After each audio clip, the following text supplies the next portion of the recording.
warahmatullahi wabarakatuh, Bapak. Waalaikumsalam warahmatullahi wabarakatuh. Jadi gimana yang bisa Bapak bantu?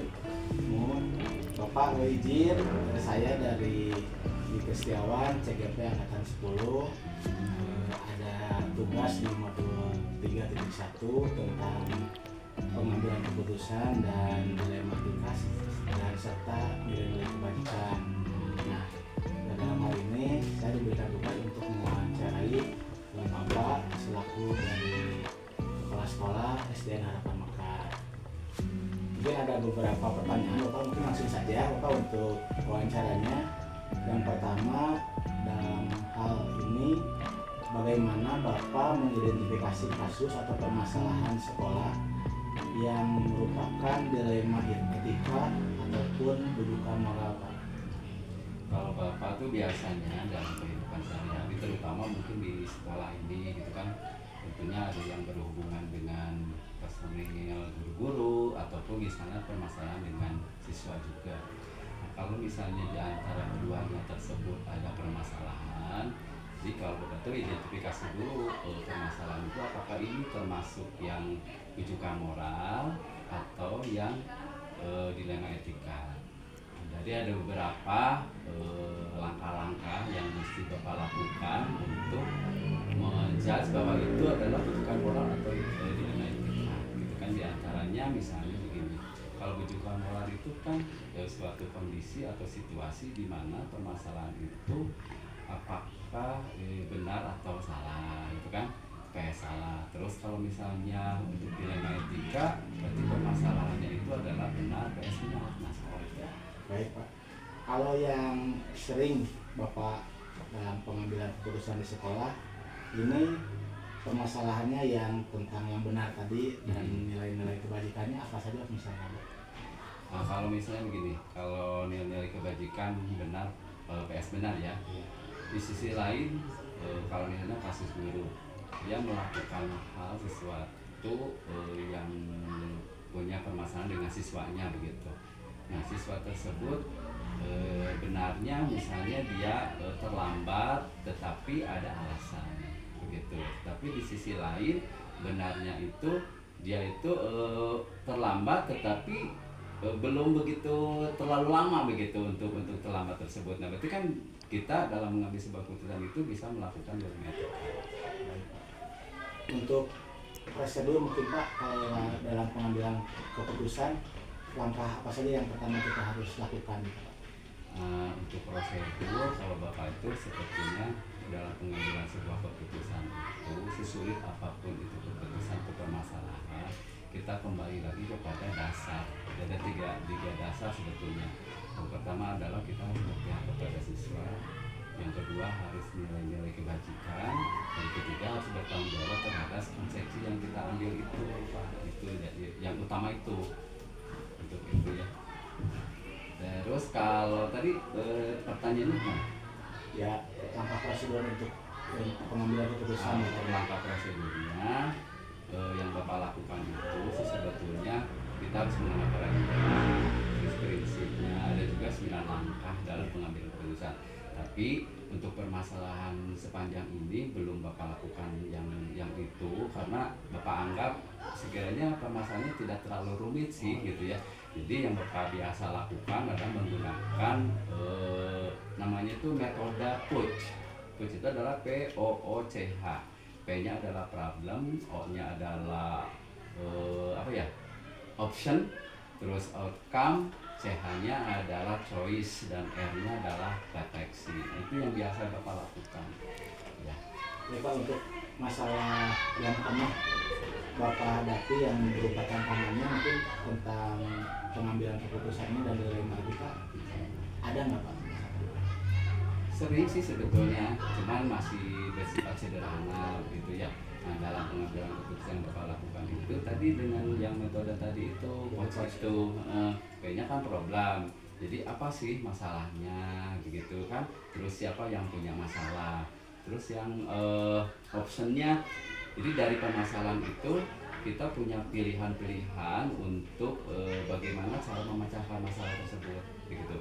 Misal ada anak yang tidak bisa membaca. Ada beberapa hal kan penyebabnya itu, ada yang memang anak itu punya gejala hambatan dalam membaca, atau misalnya dalam masalah pendampingan. Nah, pendampingan misalnya kurangnya adanya pendampingan, berarti apa sih konsekuensinya itu gitu kan. Nah, option terus outcome-nya, berarti konsekuensinya itu apa gitu kan, dari tidak bisa membaca itu. Selanjutnya adalah pengambilan yang keputusan yang terakhir adalah C-nya, CH itu kan choice ya. Jadi bagaimana kita mengambil sebuah keputusan supaya tidak menyalahi aturan gitu, terus bisa memuaskan dari kedua belah pihak. Nah, gitu. Terus pentingnya lagi terakhir adalah refleksi. Jadi kita perlu merefleksi bagaimana kita dalam memilih sebuah keputusan, dan itu supaya ya tadi bisa berpihak kepada dua belah pihak tersebut. Kalau dalam pengambilan keputusan yang Bapak lakukan itu memakan waktu nggak Pak? Dalam waktu harus dipikir dulu, ataupun apakah harus diselesaikan secepat mungkin? Idealnya sih harus dipecahkan atau harus diambil keputusan pada saat itu juga. Jadi jangan ditunda-tunda. Nah, untuk dalam beberapa permasalahan mungkin di sekolah, apakah ada seseorang atau faktor lain yang mempermudah Bapak misalkan dalam membantu pengambilan keputusan?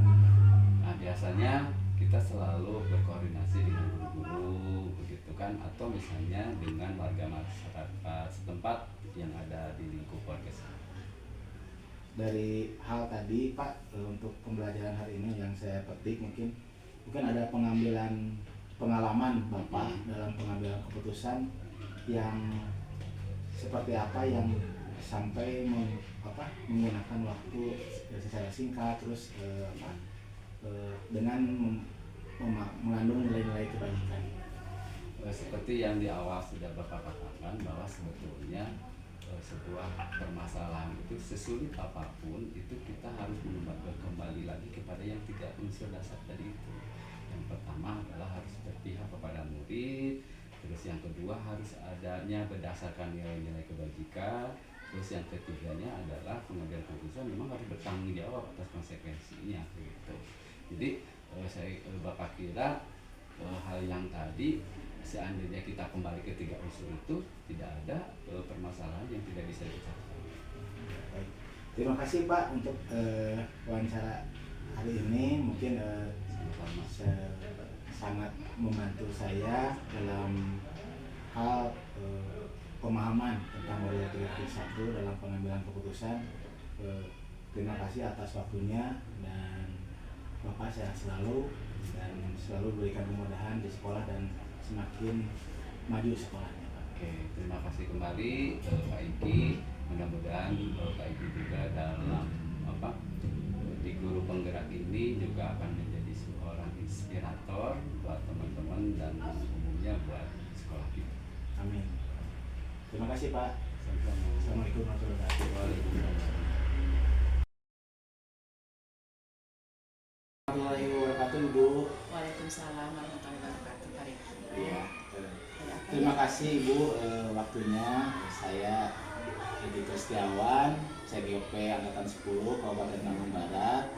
Ada tugas Ibu, mohon maaf mengambil waktunya. Pertama, ada tugas saya meminta untuk Ibu Kepala Sekolah dari SDN Budi Mulia untuk dapat diwawancarai tentang modul 3.1, yaitu pengambilan keputusan dan nilai-nilai kebajikan. Apakah Ibu berkenan Bu? Insya Allah Pak Riki, untuk kelancaran mungkin apa sih yang tidak saya dukung gitu, apalagi untuk kemajuan pendidikan. Insya Allah. Baik Ibu, mungkin kita langsung saja Ibu dengan pertanyaan wawancara hari ini. Yang pertama, bagaimana Ibu dalam mengidentifikasi kasus dilema ITK ataupun buta moral yang terjadi di sekolah? Biasanya ketika kita menemukan kasus di sekolah, itu kita bisa menggolongkan masalah tersebut, apakah kasus tersebut merupakan dilema etika atau bujukan moral. Nah, dari situ mungkin kita bisa mengidentifikasi apa sih latar belakangnya ataupun langkah-langkah bagaimana caranya. Baik Ibu. Ibu ada langkah-langkah khusus nggak untuk prosedur apa yang bisa dilakukan selama menangani dalam pengambilan keputusan termasuk permasalahan di sekolah? Biasanya ketika kasus itu muncul, kita mengidentifikasi dulu. Cara yang pertama itu adalah mengidentifikasi latar belakang masalah itu seperti apa, kemudian kita kumpulkan informasi, lalu kita komunikasikan dulu begitu dengan pihak-pihak terkait. Kalau di sekolah mungkin dengan bapak ibu guru, kalau di rumah juga mungkin bisa kita dengan orang tua, sehingga kita tahu latar belakangnya itu seperti apa kasus tersebut. Baik Ibu, terima kasih. Kalau untuk ini Bu, apa saja yang menjadi tantangan mungkin Bu dalam pengambilan keputusan selama Ibu memimpin di sekolah? Biasanya itu tantangannya yang pertama etika, ya apakah itu berbenturan dengan etika, satu lagi dengan moral, kemudian juga dengan hati. Sebetulnya kita ingin menegakkan kasus itu suatu peraturan. Nah, ketika peraturan itu dilanggar, memang kalau dalam hati kita ingin sesuai dengan aturan, namun kembali lagi kita tidak bisa semata-mata seperti itu. Kita juga harus melihat latar belakang anak, kondisinya seperti apa, dan kemudian juga dengan keberlanjutan berikutnya, apakah itu nanti ketika kita memberikan seperti sanksi atau jalan keluarnya tidak merugikan dua belah pihak. Baik Bu. Kalau untuk masalah penyelesaian dalam pengambilan keputusan ini, Ibu memerlukan waktu yang cepat ataupun memerlukan waktu jadwal misalnya, atau harus diputuskan hari ini atau harus seperti apa Bu biasanya?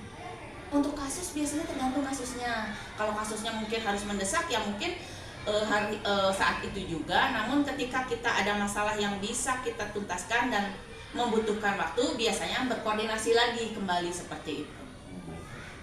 Mungkin ada selain itu ada seseorang atau faktor-faktor pendukung yang lain yang membantu Ibu dalam pengambilan keputusan, membantu dalam kegiatan di sekolah Bu? Yang pertama tadi kita dengan koordinasinya mungkin dengan bapak ibu guru untuk mencari informasi orang tua. Namun ketika kita mentok tidak bisa, mungkin bingung seperti apa, kita akan mengambil keputusan kepada panutan. Nah, panutan di sini mungkin ke atas yang lebih tinggi, itu bisa melalui bapak ibu pengawas bina begitu. Baik Ibu, terima kasih Ibu. Mungkin pembelajaran saya hari ini dapat masukan dan pemahaman baru tentang pengambilan keputusan. Ternyata di setiap kepemimpinan sekolah maupun yang pengambilan keputusan yang baik, terutama di Rema IPK, tetap menjaga tentang kebutuhan untuk kepentingan siswa untuk dulu. Iya, betul seperti itu. Baik, terima kasih Ibu atas waktunya. Sama-sama. Sehat selalu Ibu. Amin, sehat juga untuk Bapak. Sukses.